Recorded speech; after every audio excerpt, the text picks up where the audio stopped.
what this whole theater, including the trips to Turkey, is about fighting for Trump's final decision, which is to either openly admit that it is Russia that is the barrier to peace and actually finally do something to put pressure on Russia to stop this war because they're still going forward. Or, as they have said they might do themselves, as you say very well, to disengage. Now, 3:05, peace talks between Ukraine and Russia have been postponed after the Kremlin sent a junior delegation. Ukraine's Volodymyr Zelensky said he was willing to meet Putin, only for the Russian president to refuse to go to the negotiations in Turkey. The Ukrainian leader has said Putin had sent stand-in props. Now, he's speaking now. I think he's taking questions. Let's just have a quick listen to what's going on. In different formats. We saw Saudi Arabia, we saw some of the meetings, a couple of meetings too. We saw meetings in London, in France, on different platforms, and today's Turkey. It's not an easy task to discuss the formats with the Russian Federation representatives. They do not communicate together because, there are different formats in Saudi Arabia included. Sounds to me as though President Zelensky is just running through all the various venues and the various formats of the talks that have already been held to attempt to bring about peace between Russia and Ukraine. Let's check in with Francis Farrell, who's a journalist for the Kyiv Independent. Francis, I'm not sure whether you can hear or see President Zelensky right now, but what is his mood? Well, hi, good to be here. The news that just came in a few minutes ago from this ongoing press conference is that Zelensky will send some form of Ukrainian delegation to Istanbul because he and the Ukrainian team are currently in Ankara, and this very low level and indeed theatrical delegation that the Russians sent is waiting in Istanbul. And Zelensky did say that he would do this out of respect for President Trump and for President Erdogan, who made the effort to organize this meeting, which did not end up happening in the proper way. But there will be some meeting, it looks like. There will be some talks. And this is just, again, what we heard a few minutes ago from Zelensky at this press conference. But otherwise, we are not surprised, at least those of us here watching from Kyiv, that Putin didn't go. And even though Zelensky said, I'm waiting for you, let's talk. And, I think he is frustrated, but it's also completely expectable that this is what happened. And hopefully, the big hope now is that Washington and specifically Donald Trump finally understand once and for all that it is Russia that is the barrier for peace here. Well, certainly if you look at what's happened, that would seem to be the case. Did you honestly ever believe that Putin would go? I mean, quite apart from anything else, he hardly ever goes anywhere, does he? Yeah, personally, I didn't. From the outset, I think if we remember Putin's proposal of some kind of Istanbul format peace talks for May the 15th, that was made at 1 a.m. after, kind of in desperation to respond to a pretty united front shown by Ukraine, Europe, and even the US pushing for a 30-day ceasefire. And he tried to poison that unity. And it seemed at first that it succeeded because Trump dropped that position of unity and encouraged both leaders to meet. And even though that wasn't the plan, Zelensky was happy to one-up Putin and say, yes, I'm ready to go personally to meet at the presidential level, are you game?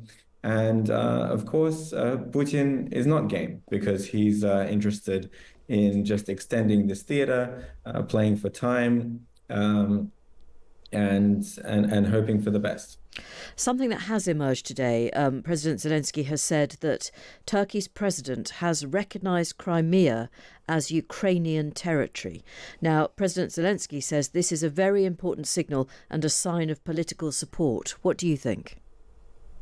Well, I think the role of Turkey is interesting in general here. Since the full-scale invasion, they have tried to be pragmatic, playing both sides. Obviously, on the one hand, a close partner economically and in the defense sector of Ukraine, but also with warm relations with Russia, a fellow authoritarian state, which it actually helps to circumvent a lot of sanctions. It's worth remembering that Crimea historically belongs to the Crimean Tatars, which is a very ethnically and culturally close to Turkey people group that the Russians have been repressing since they annexed the area in 2014. So it's not the first time that Erdogan has made this statement, but it's an important sign of support for sure. Isn't there a real danger that President Trump is, frankly, just going to lose interest in all this? He's a man who likes to make deals. He likes to emerge victorious, and he wants to be an international peacemaker. And the plain fact is he isn't really succeeding in making any progress here, not least because Vladimir Putin isn't playing ball. And if he does lose interest, won't that be incredibly bad news for Ukraine? Yeah, you're absolutely right. That's what this is all really about. It's not about any chance for actual talks or an actual deal, because both sides are very far away from a position that they could come together on. Russia wants a lot more of Ukraine as a minimum. And there's simply no way of really starting here.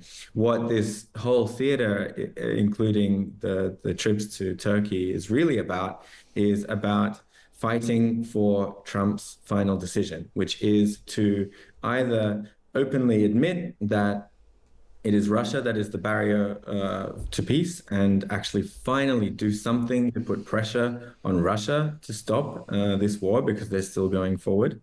Or, as they have said they might do themselves, as you say very well, to disengage, which obviously it's disappointing for them. They look very weak, but that's exactly what Russia wants.